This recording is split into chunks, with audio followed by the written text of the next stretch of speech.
Good afternoon. Welcome to the CDP webinar, COVID-19 Coronavirus, How Philanthropy Can Respond.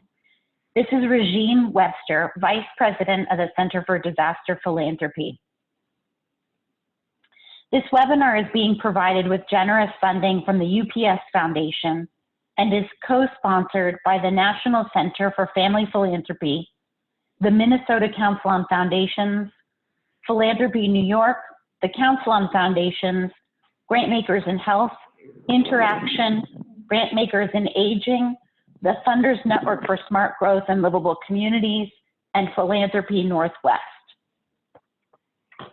Some reminders before we get started. This webinar is being recorded and it will be available on our website and YouTube channel shortly after the webinar is complete. All registrants will be sent a link to the recording. You all can submit questions at any time using that Q&A box at the bottom of the screen, and they'll be answered at the end of the panel presentation. If by chance you're on Twitter, please go ahead and use hashtag CDP4Recovery to share this discussion. So this webinar is designed to respond to the urgent need in the funding community to gain more information about this virus. Our discussion is going to cover four things. First, the nature of a potential pandemic and the implications for response and recovery.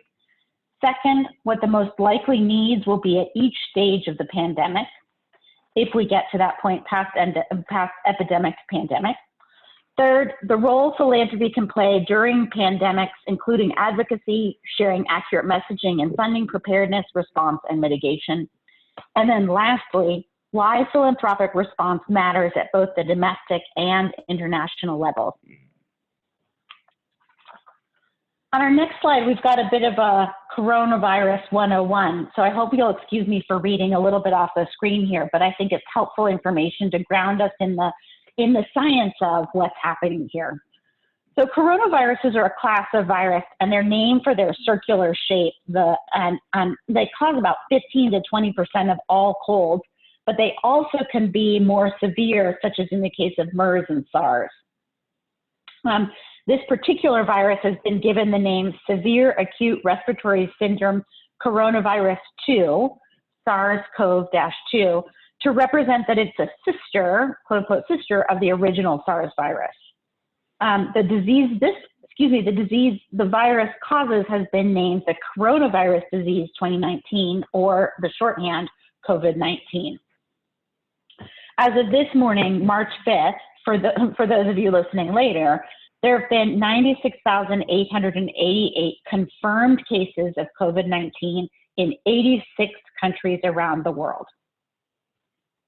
So when I say coronavirus, for the purposes of this webinar, what I'm really meaning is COVID-19 specifically.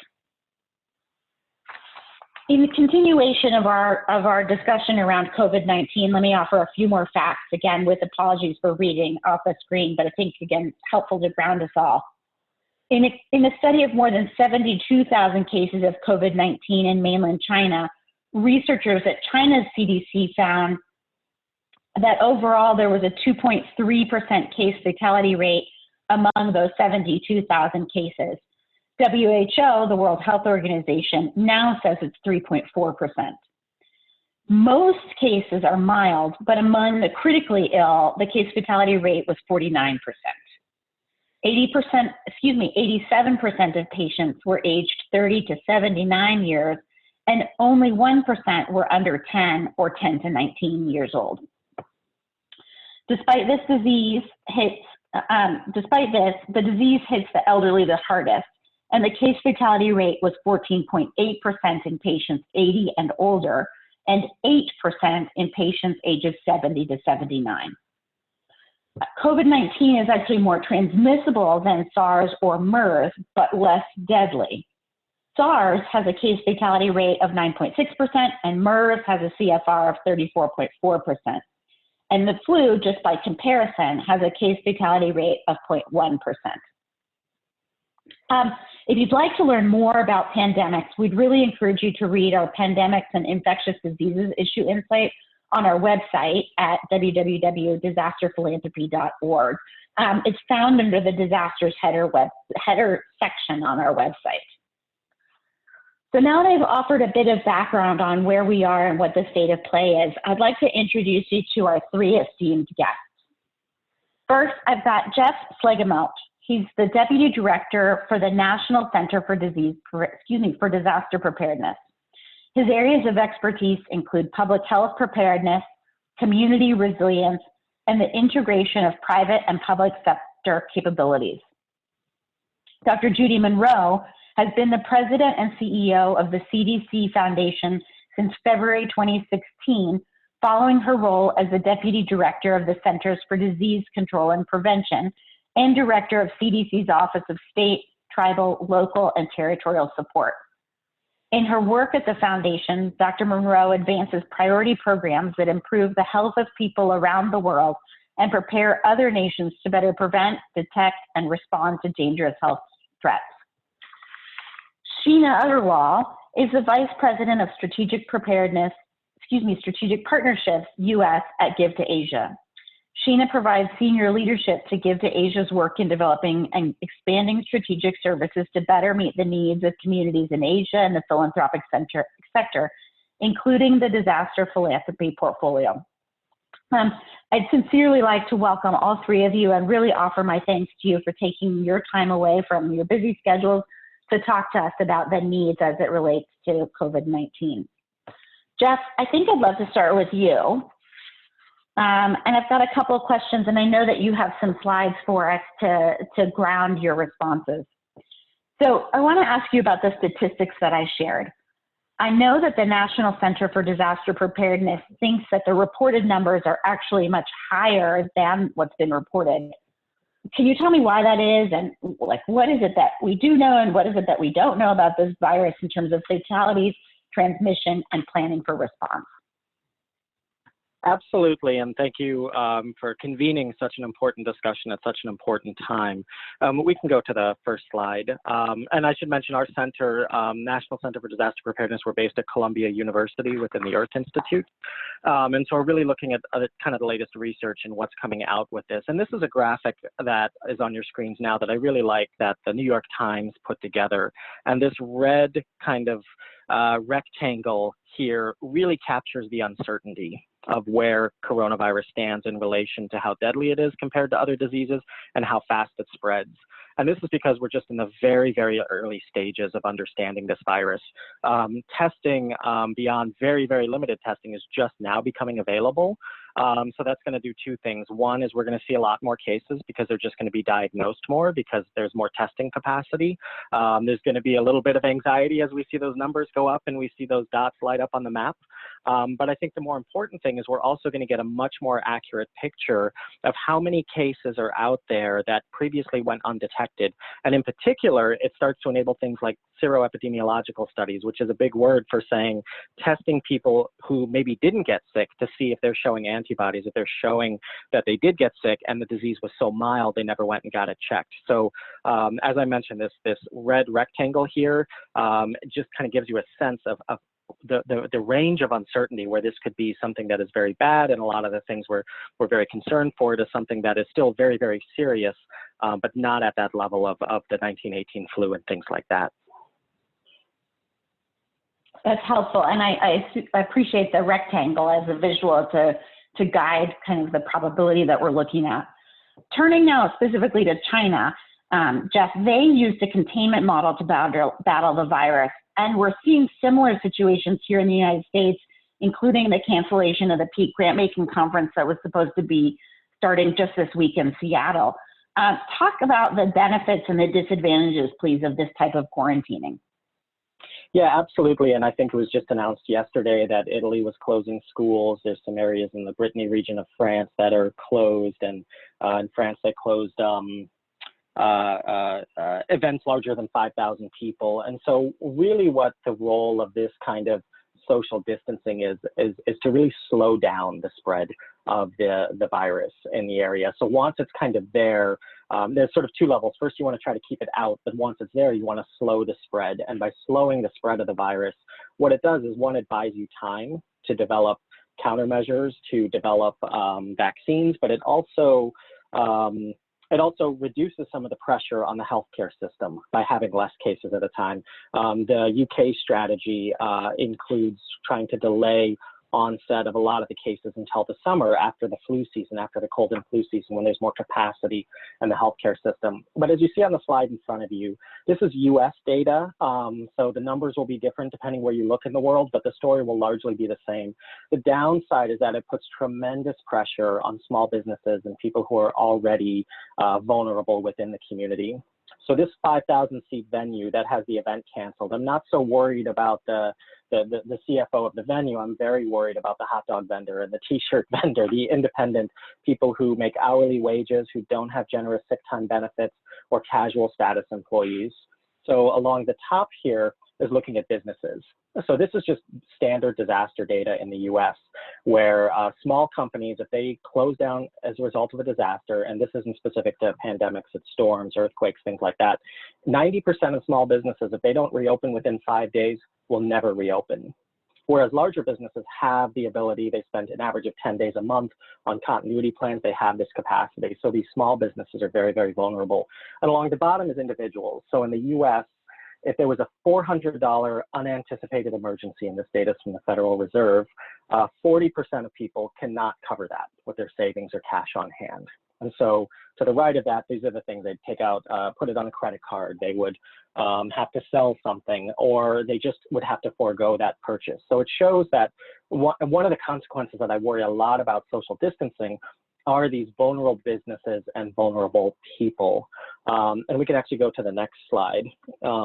The other thing is that, so this is actually looking at some work we did after Hurricane Harvey in Texas, and we took a similar approach in Puerto Rico after Hurricane Maria. But actually in a disaster, this typology here was first observed in the 70s, that in a disaster, there are different kinds of organizations that emerge. And these are the type 1, 2, 3, and 4. And in this case, in a pandemic scenario, you have organizations that are expanding what they do. They're sort of established to do this, but expanding what they're doing, like your healthcare, your public health, your pharmaceutical industries. But then you also have, in any kind of disaster, these organizations that maybe aren't normally responders that emerge to support the response. Those are the type 3s and 4s. And those are usually, in our observation, deeply embedded in the communities. They're usually, what we've seen is they're the ones that are already in the community. They're there long after the disaster.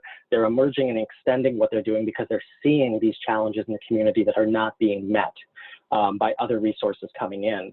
And just to kind of tease the next question, these organizations are also usually not necessarily set up to harvest the federal funding, the international funding, the large funding that comes to them. So we find that private funding, in this case it was celebrity funding, that is more flexible, actually has a tremendous impact on the community and the most vulnerable in the community by targeting these emergent actors in the community after a disaster, or in this case during a pandemic. Okay, that's amazing, and so incredible to learn about the distancing and the emergent actors. Final question for you before we turn to Judy. I know that you have some thoughts about the current and the potential economic impacts of the outbreak, but I'm also very curious to hear your voice on what is it that funders and NGOs can be doing to support response, and what are your takeaways with that effort? Absolutely, and we can go to the next slide. And actually this graphic to the right is very, very compelling. So this is the nitrous oxide emissions in China in early to mid-January, and then compared to mid-February. Now, working at the Earth Institute and being environmentally conscious, right, seeing less pollutants in the atmosphere is a very good thing. But of course, we're looking at this, and this means that a lot of people are not working, that there's a lot of economic productivity that's not happening. And so with that in mind and wondering what's going on in the communities, and we're already seeing this really throughout the world, how philanthropy can help, I've got just a few things here for doing it. First and foremost, supporting these community safety nets, these places within the community that support people every day. And the good news is a lot of you are already doing this. Your food pantries, groups that work with income replacement for lost wages, credit counseling as different aid programs become available, housing assistance, rental assistance. Again, think of that hourly or casual status employee that's told, well, we're closed today, so you don't have to come in. We hear a lot of messages about preparedness, get X number of days of food, get a couple of weeks worth of food. Well, for somebody who's living paycheck to paycheck, that's not very likely to be in the realm of possibility for them. So helping with preparedness, helping with individuals to make sure that they have that cushion, that if they can't go to the store or, you know, there's disruptions to supply chains, that they have that ready in place. But it also doesn't just have to be about in-kind donations or cash donations. A lot of your organizations have very robust risk communications structures in place. And they're probably pretty busy right now, but in terms of how to message to staff, how to message to people, how to take complex scientific information and translate that into something that is easier to communicate. So actually lending your staff, lending that expertise can be very, very valuable, especially to these smaller community-based organizations. One of the foundational things of social distancing is telework. Some jobs you simply can't do via telework, but some you can, but these organizations don't necessarily have access to the platforms for doing it. Or maybe they're doing secure work that requires a level of security. And so lending expertise, if there are tech firms here, allowing people, providing licenses for these secure file sharing and collaboration platforms, or possibly even increasing the seats on your existing licenses to bring on some of these community actors. And then finally, really supporting these small businesses, these backbones of the community that really we need to keep functioning for economic recovery should more widespread social distancing come into place. And so technical assistance from your continuity planners, I'm sure they're very busy as well too, but if they have any time to spare, there is time for small businesses to start evaluating their essential functions and their dependencies and get a step ahead. That some of these steps can be done quickly, as well as looking at emergency grants, bridge loans, things to keep rent payments going and to sustain payroll in these uncertain times. We can go to the next slide. So really, I mean, I think there are three things to take away. One is that uncertainty is the name of the game, and it's going to be for a while. But we know the boundaries of uncertainty. We sort of know the parameters, and so we don't know exactly what's going to happen, but we know the outer limits of what's going to happen. Disruptions are already being experienced. It's not just the clinical issues of getting sick from this, but it's the disruptions from social distancing that can be mitigated against through a lot of the grants you're already doing and some additional things that can be provided.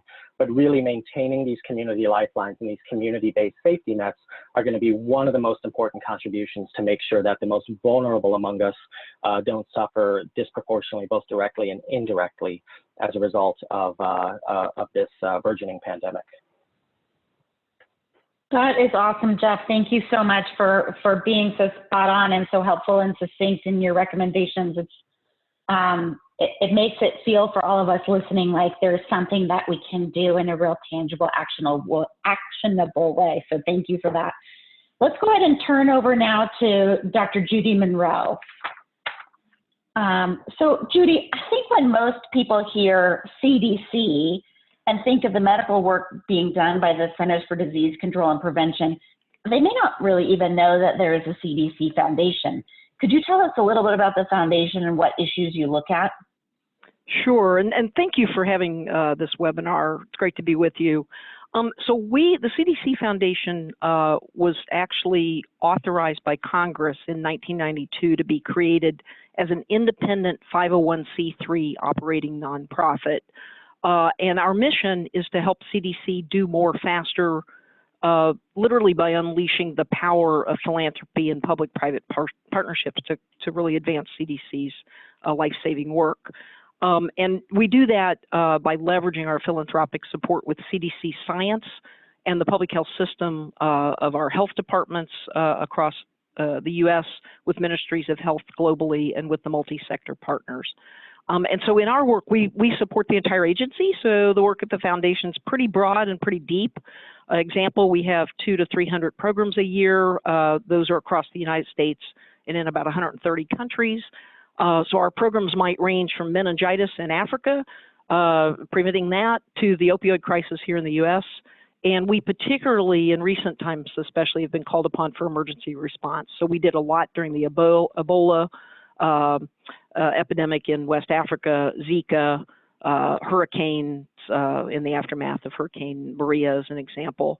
And so we mobilize resources on behalf of what CDC on the ground is finding our most critical needs that are gaps that government is not funding. As it relates in particular to the coronavirus and this disaster, can you tell us about the type of work the foundation is doing and also where you see philanthropy playing a role? Yes, thank you. So we activated our emergency operations fund and immediately had $1 million donation from the Robert Wood Johnson Foundation, which gave us a big kickstart with the coronavirus, and then some other donations followed, which allowed us early in the response to actually support 11 state health departments by purchasing equipment for them that was critical for them to begin to ramp up the ability to test for the coronavirus. Because of our flexibility and speed, I think that's the key of where philanthropy plays a role here. We did some hiring of some critical experts that were needed, and most importantly, or very importantly, we helped with multiple needs of individuals that were in quarantine. And those, I think Jeff covered a lot of those personal needs. Sometimes it was medication, equipment, those types of things that folks might need. As this progresses, and you may have heard in the news yesterday that Congress, is considering a pretty comprehensive emergency supplemental funding package that would help CDC and health departments and so forth. But we time and again, even with that, find in emergencies that there's always gaps where philanthropy can make a huge difference. So with this current response, what we're seeing is there are actually some areas that fall into research because there's, as mentioned before, there's a lot we don't know about this emerging situation in this virus. So there's some research gaps. There are some knowledge and policy gaps. CDC has recently asked for some philanthropic support for some studies that the National Academies of Science, Engineering, and Medicine could do to help better inform the effective use of respirators by the general public during public health emergencies. There's a need for creating a centralized personal protective equipment monitoring system as an example for supply, demand, and usage that could be up and running if there was an infusion of resources immediately that CDC would love to see happen. And this was touched on, I think, a little bit before, but what we're hearing from the health departments, stigma has become a real problem, and so reducing stigma and promoting resilience in communities is something that the health departments are really hungry for additional support. A lot of that is the communications that are needed, reaching hard to reach communities. There's travelers' health issues that could be, that's an area, especially as U.S. travelers are visiting family and relatives in East and Southeast Asia, and there's some targeted communications campaigns that are needed to raise awareness for the travelers that we found.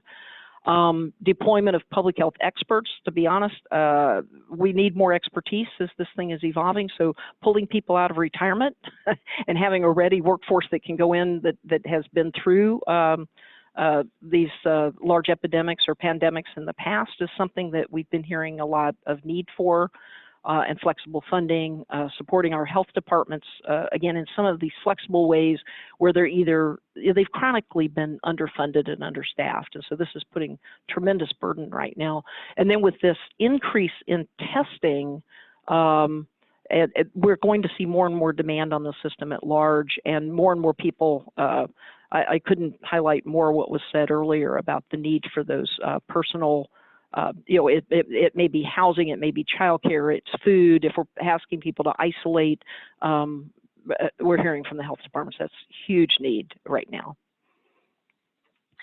Judy, can you talk about the different issues that present internationally versus domestically? And if when you answer that question, you could help our audience differentiate between pandemic and epidemic, you would get brownie points. Oh, I get bonus points? Bonus points are always awarded if you can answer multiple questions. Well, You know, I mean, we clearly have an epidemic now at a pretty high level. If the World Health Organization I think has it at a level 4 now, it's pretty high. But epidemics are more geographically contained, and but as a pandemic is really worldwide. I mean, where it has really spread. So we're up to, I don't know, about 60 countries now. So many people believe that this will be declared a pandemic. It's probably a matter of time. H1N1 was declared a pandemic, 10, 11 years ago. So it really is when it's just around the world and everywhere.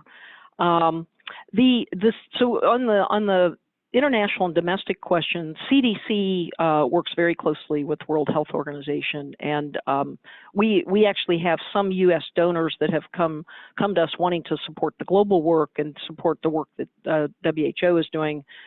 So they actually for IRS purposes, need a U.S. nonprofit. So some of our donors are actually sending funds to us, and we in turn then get those funds to WHO. And I'm in communication with colleagues there at WHO. If we look globally, the strengthening healthcare infrastructure is critical. When in so many of our underdeveloped countries, we're going to have stresses here in the U.S., but they are so limited that there's multiple opportunities for philanthropy to help. And one of the areas particularly that they need is stepping up their infection prevention control. We're hearing that CDC actually has multiple country offices, so we're hearing, from countries like Vietnam that is at risk of having a lot more cases. They've done pretty well up to now, but if they can get in front of this within their infection prevention control, that would help a lot. Another area is actually stepping up the epidemiology capacity, and there's something called Field Epidemiology Training Program that CDC has been involved in actually for years. Being able to surge that and step that up, especially in the countries that are at greatest risk, could make a big difference in this. Another area is disseminating scientific information to be able to get to those providers in the other countries, and the need for English and scientific editing is something that has kind of risen to the top that philanthropy could help with. But there are just many, many basic needs globally that we need all hands on deck. Well, I super appreciate you taking the time to identify some of the issues that we're facing and some of the potential avenues where philanthropy could intersect. Before I turn the mic over to Sheena, I'd like to ask that if you do have a question, if you could please write your question in the Q&A box at the bottom of the screen. So while I see that there are several hands raised over the Zoom technology, unfortunately, we're not able to do kind of live questioning, but rather the Q&A box is really the way to go. So let's turn it over to Sheena. Sheena, you work for a 501c3 that has this really unique presence in Asia and the ability to funnel money to local groups on the ground there. Give to Asia has been responding since the beginning of COVID-19, before it was named COVID-19 in China, and is really now starting to look at other countries in Asia. Tell us what the first few weeks were like after the news of this virus broke. Yeah, thank you, Regine, and thanks for inviting Give to Asia to this discussion. I want to start with a little background on China because it's quite unique in the international grant-making landscape. That's sort of impacted what we were doing there in the beginning. So China's been a part of Give to Asia's portfolio since 2001 when we started, and we've had longstanding relationships there that positioned us well. But the kind of big X factor leading up to this was how the Chinese government was going to permit international organizations to be a part of their response effort, given that they have a new overseas NGO law that's come into effect in the last couple of years that really regulates and authorizes how international organizations feature in that country. And in terms of grant making, it has been a highly bureaucratic process where timelines for grants and approvals can take months. So we were all kind of waiting to see how the government was going to incorporate the international community for this. And then Wuhan went on lockdown, and that's a city of 11 million people. That kind of mass containment is highly unprecedented in recent history. And that's when we kind of knew internationally and at Gift Asia that this was really going to be a major public health crisis, and it couldn't kind of stay under the radar any longer.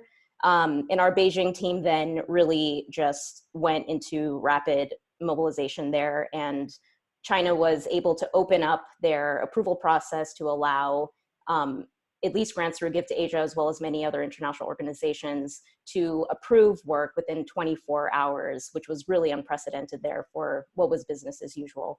And that's when we started actively sort of running our campaign. But initially, that whole period was filled with a lot of frenzy, I'd say, both on the ground as well as with donors, just given the amount of ambiguous information about, what this even was, let alone how to respond to it. I think we take for granted now how little we knew in January. But, in the beginning, in terms of what we saw in the first few weeks, there were sort of two distinct phases. In the beginning, it was a lot about containing and preventing spread within Wuhan. There was a lot of panic over the Lunar New Year celebrations, given the high amount of travel in China and the region that had already started before the lockdown, and the days ahead of even more travel expected when really isolation was super critical. So for us, when we went in and partnered with our local groups there, the response activities that we were focused on were really addressing the critical shortage of medical supplies, just the masks, the goggles, the protective wear for healthcare workers, things like meals and subsidies for those frontline health workers who were even being flown in from other cities to support hospitals in Wuhan, mass disinfections of public spaces, and then also things like getting, blood analysis machines and hospital grade ventilators that were becoming scarce. And those were all sort of activities that we were supporting in the immediate few weeks.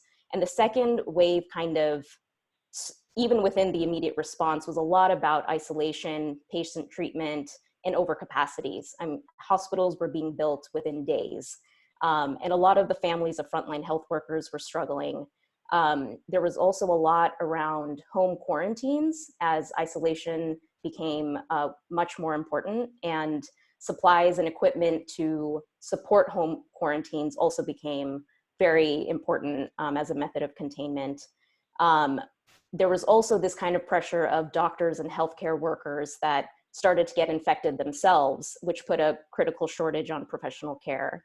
And overall, I think just, the travel restrictions, cities on lockdown really prevented people and supplies from moving freely and being able to kind of fill needs and gaps. And so our NGO partners were really stepping in to try and help coordinate supplies and almost become, logistics experts in the moment, because a lot of it was just getting things to places. But yeah, the beginning phase was a lot of learning on the spot and readjusting daily. And now thinking back to those, again, the beginning days, how has the arc of the needs changed, and where do you see now in China that's different than what you saw several weeks back? Yeah, I think, a lot is still unknown and it is changing, but there is a focus on prevention and early detection and containment. There's still significant disruption to daily life, but we're seeing it sort of impact small and medium enterprises. We're seeing workforce and schools, completely shut down. And so things like migrant workers not being allowed back into cities, or if they are, then the government having a lot of oversight on which factories resume operations. A lot of this stuff is really putting pressure on communities and the economy. I think also there's a lot of work that needs to be done for psychosocial services and mental health care. And that's going to continue to be a really critical need for healthcare workers, for patients, their families, the general public. This has been extremely traumatic for those communities, and we're already seeing a lot of need to support those kinds of projects, both now and in the near future. So, it's still a bit uncertain in terms of what we're learning daily and how we're adjusting, but there's a long road ahead for, social and economic stabilization. During our planning call, you talked to us about the challenge of preparing for something when you don't know the timing or the impact. And this is both from the fact that this isn't like a natural disaster that's more fixed in time and space, but also because of governments not wanting to ask for help until the problem's like well outside of their control. Mm-hmm. Could you expand on that thought to everybody on the line now? Yeah, I think, overall we're seeing a lot of sort of nationalism with governments, where governments want to be insular and control of their activities and maybe not tap into the international community early on because they want to show that they have a lot of control over the situation. But I think that level of hubris can sometimes be really detrimental to that early response time. And especially at a time when, international support isn't only needed, but can really complement national efforts. And so I think everyone now is essentially kind of going through a similar arc that China went through, if not in the same scale, at least with similar types of events and activities. And, governments need to take lessons from Wuhan extremely seriously, knowing that they're going to face similar challenges. And unfortunately, a lot of the, waiting game for how a multi-sector response or an international community can sort of come together often has to wait until governments are ready for that kind of collaboration. And so, I'm hoping that countries are going to be learning from what they saw, but it's a big hurdle to get over. Thank you for that. I'm going to pepper a couple of last questions to the three of you, but then we're going to turn to our audience Q&A, and I see right now that there are 23 questions, and so I know we're not going to be able to get to all of them, but we'll do our best to choose ones that seem like they're clustered around a particular topic. Judy, question for you. The people on this call are philanthropists. They're family, corporate, community, public, private, individual. Tell us what their unique role is in funding containment containment and response. Well, so I think we've covered some of this. First of all, I'm going to go back to, if you'd look at the report that came out of China, the international group that WHO sent in, the lead epidemiologist for that, his bottom line was that speed is critical to a response. But I would say speed is critical, and that's something that philanthropy can do wherever the need is. So when we're looking at containment, mitigation, all of these efforts, there are human beings involved. And I go back to those basic human needs that arise, psychological support. We haven't really talked about that. This creates so much stress on individuals that philanthropy has a huge opportunity to be flexible, to be fast, and to meet the needs squarely where they are. And that many times is a barrier for government because of some of the restrictions on government funding or the way the functions are. So I'll go back to, our mission at the CDC Foundation, and when everything is working at its best, it's when it's the intersection. If we had a Venn diagram, it's that intersection of what government's able to do and the intelligence from government. It's what philanthropy can do. It's at that intersection. What your nonprofits can do because they have different capabilities, and the more that we can work as a system that's working in a coordinated fashion to drive it, the needs. That's the sweet spot. That's where we all need to be driving toward. Great. Jeff, a question for you. There's a lot of community foundations on this call. So putting, your epidemiologist hat squarely on, what would you say to them to encourage them to ready their own staff and prepare their own organization? Good question, and I think very similar to a lot of the guidance that is out there, which is that, really start looking at, I think for any business, and particularly philanthropy, one is there's two sides. One is how to best keep operating and protect your business, but also recognizing how valuable you are to the community. And the more that human service organizations, philanthropy organizations are able to function, the less of a need there is for outside resources to come in and kind of meet that need. It decreases the gap between the need and the resources available for it. But specifically, I think a lot of the things we're looking at is that, you know, we don't know exactly how this is going to play out, but we do know that if it does get more severe, social distancing policies become more likely. If that's the case, what's currently being done in-house that can be moved into a virtual space, what resources are there for doing that, as well as investing in your employees and their own personal preparedness. Do they feel that they have what they need to be prepared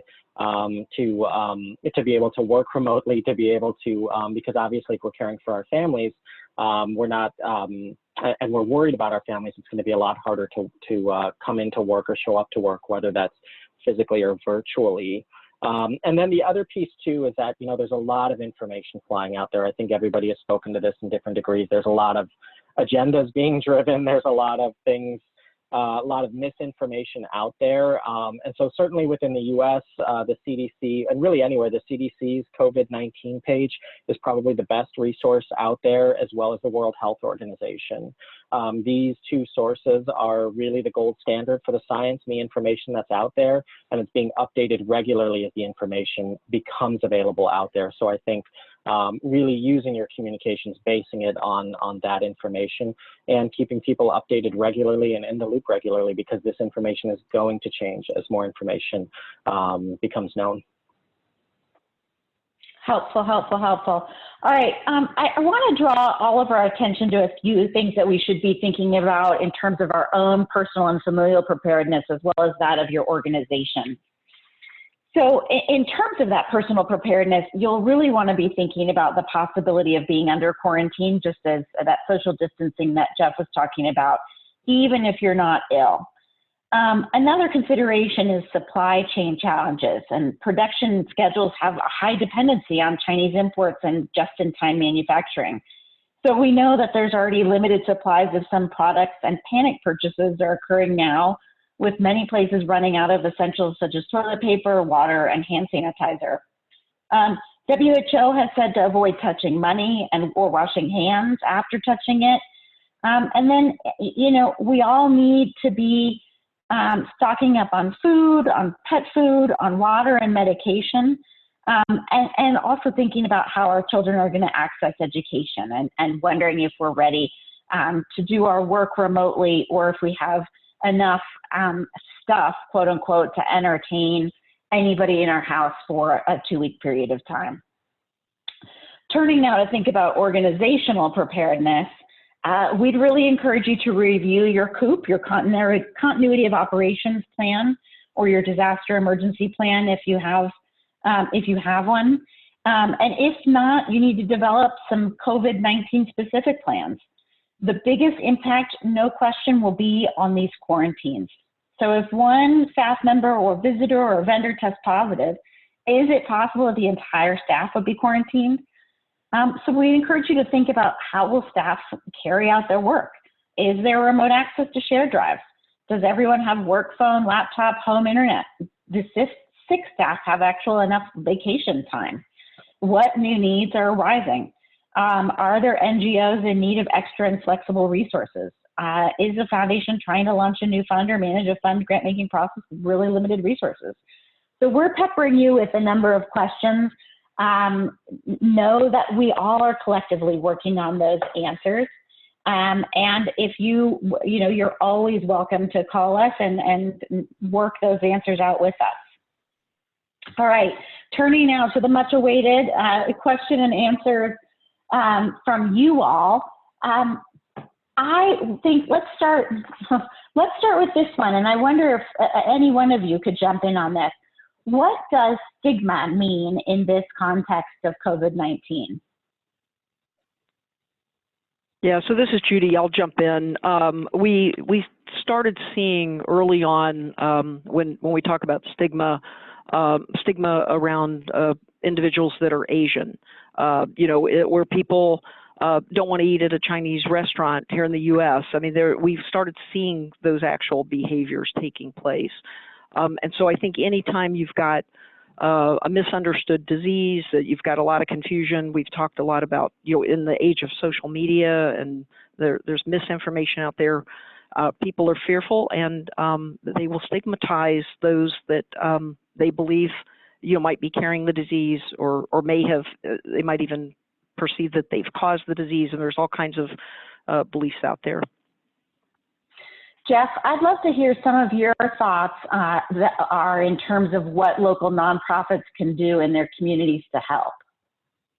Yeah, absolutely. And I mentioned WHO and the CDC before as good sources of information. And I should have also mentioned in the US, your state and local health departments, and internationally, the municipal and the provincial health departments, because how social distancing policy will actually play out is kind of a combination of the guidance and the science that's coming out of CDC and WHO, and what are the local conditions and what are the local considerations for that. I'm sorry, Regine, can you repeat the question? That's not nice, Jeff. Supporting local nonprofits. Supporting local nonprofits. Yeah, so what can be done to support local nonprofits? And I think that, similar to the recommendations before, thank you, sorry about that, is really looking at, anticipating the kinds of pressures that would come from social distancing and who it's going to affect. We may not know with precision exactly who it's going to affect, but we know with rough orders of magnitude, right? Those who are financially vulnerable, those who hourly workers and the nonprofits that serve them every day. So these organizations that are in the community that are already set up to serve the most vulnerable, they're going to be the most leveraged. They're going to have the most resources and infrastructure to do that. So I think whether it's direct support, as I mentioned, in terms of helping them have reserves, employee giving, food drives, things like that for the food pantry so that they're stocked up, sort of in a position to assist with this.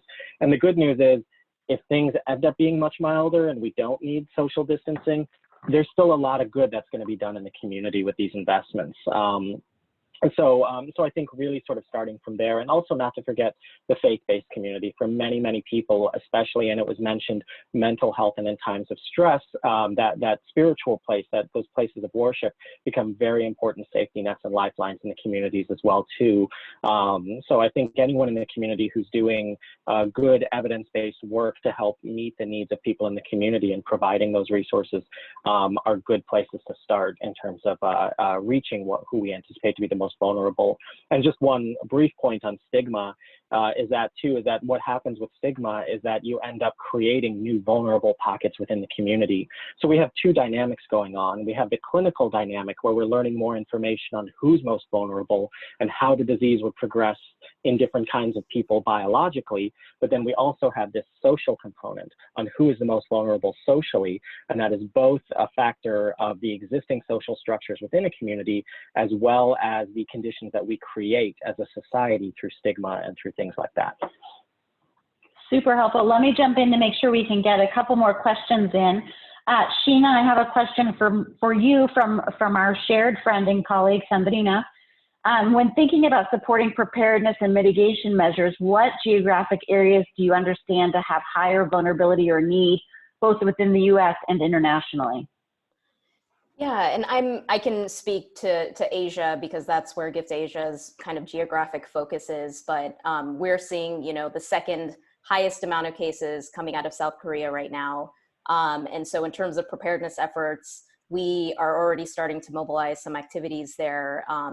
But, Japan, Vietnam, India, I think a couple other countries were mentioned on this call with my co-panelists. Those are all sort of places where cases are popping up, where it's not clear how the government is stepping in right now to address preparedness efforts, to address containment, how much of China's lessons they're sort of absorbing.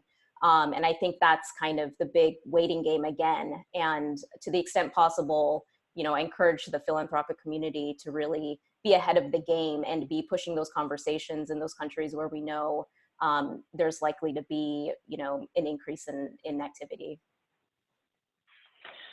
That is super helpful. And I want to alert, this literally just came to my attention, and several of you have mentioned the terrific resources that are available through CDC.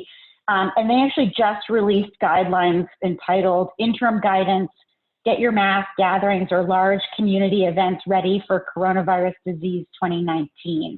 So that, it seems to me, could be particularly relevant to all of us as we think about upcoming events, or how we in philanthropy can really support our, support our grantees, support our colleagues, support our community support organizations.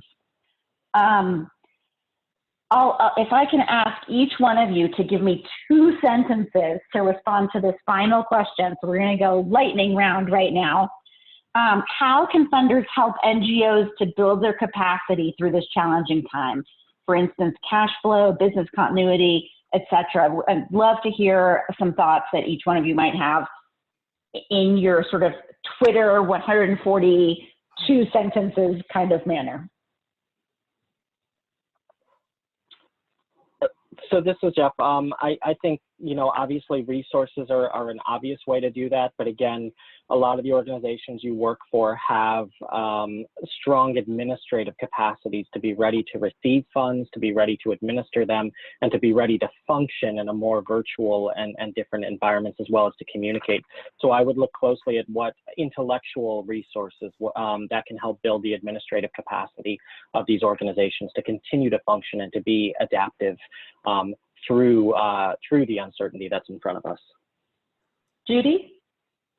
Yeah, I would agree with that. I mean, I think when we look at NGOs, especially some of the smaller ones, helping them with their own internal capacity, don't shortchange the indirect funding or their ability to surge their staffing to build them up during these times, and let them do what they've really been designed to do. Give them that flexibility to get the work done. Sheena? I would say, in addition to what the other 2 speakers have mentioned, helping them recognize and develop effective networks, whether virtually or physically in their communities, because things are starting to move remote, and people need to know kind of what the infrastructure is that local groups can rely on, and how public, private, and nonprofit sort of sectors have to work together on this.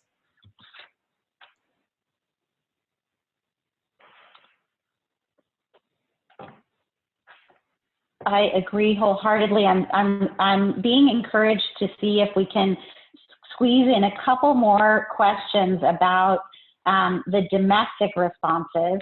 And so I'm doing a quick scroll through here to make sure that I can get to some of them. Okay, so thinking back to past disasters and crises in the U.S., what would you like panelists to do or see them do differently this time?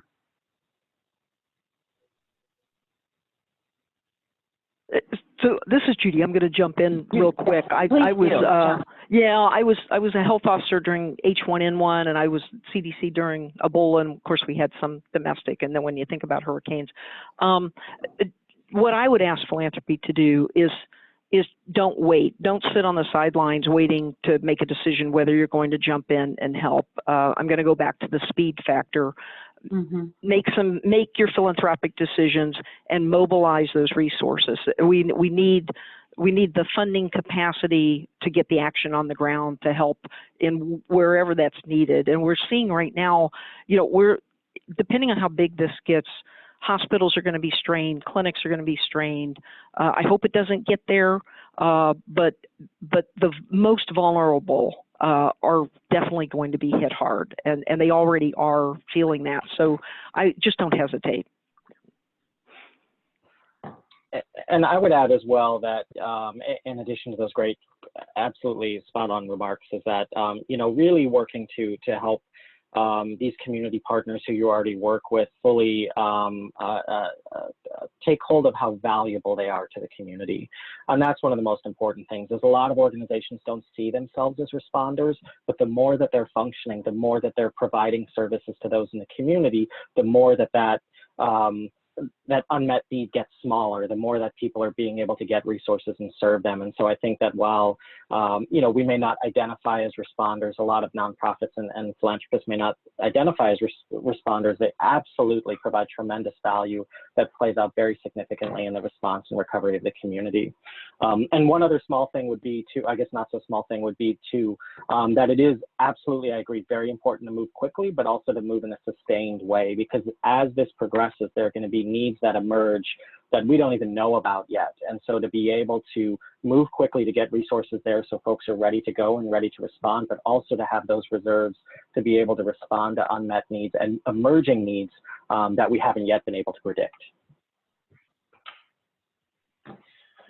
All right, you guys are just so amazing and have such incredible wisdom to share. I'm thankful for your time, and also want to highlight, as we move into, again, this wrap-up stage, I want to let you all know that Philanthropy California is going to hold a call next Thursday, the 12th, from 9 a.m. to 10 a.m.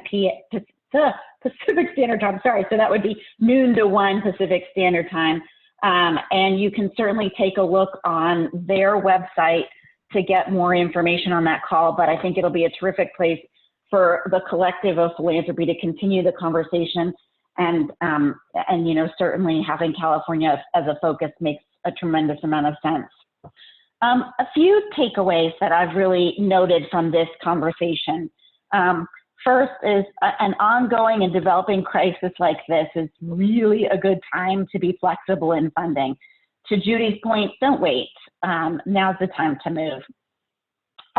We really encourage you to allow local leaders and organizations on the ground to develop the programming as needs arise, rather than having them meet specific, you know, kind of a widget to make deliverables for a funder. There's just going to be multiple phases and needs associated with this crisis. We're going to have medical response. We're going to have support for research. We're going to need to assist vulnerable people. And we're going to need, as philanthropy, to look across all of those needs and all of those phases. While we do want you to be flexible in your funding, certainly be planful and thoughtful about it. There's a whole lot of media out there. We'd encourage you to use WHO, the World Health Organization's website, as well as the CDC's website on the topic of COVID-19. We also know that international giving may be challenging, and we're going to need to wait and prepare to respond when governments ask for assistance.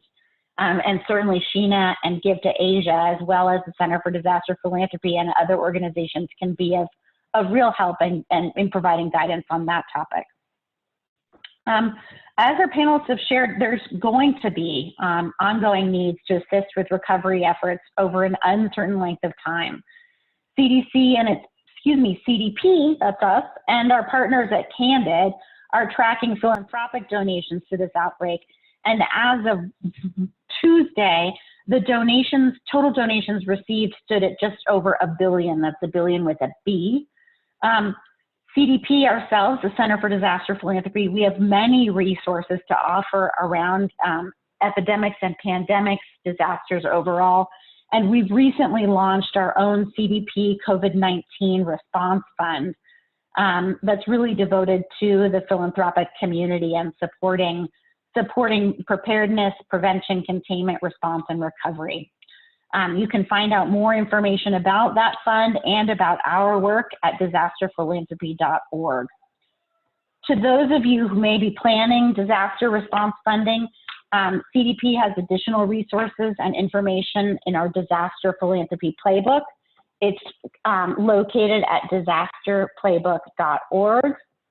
And I'm going to move now into just saying thank you and closing.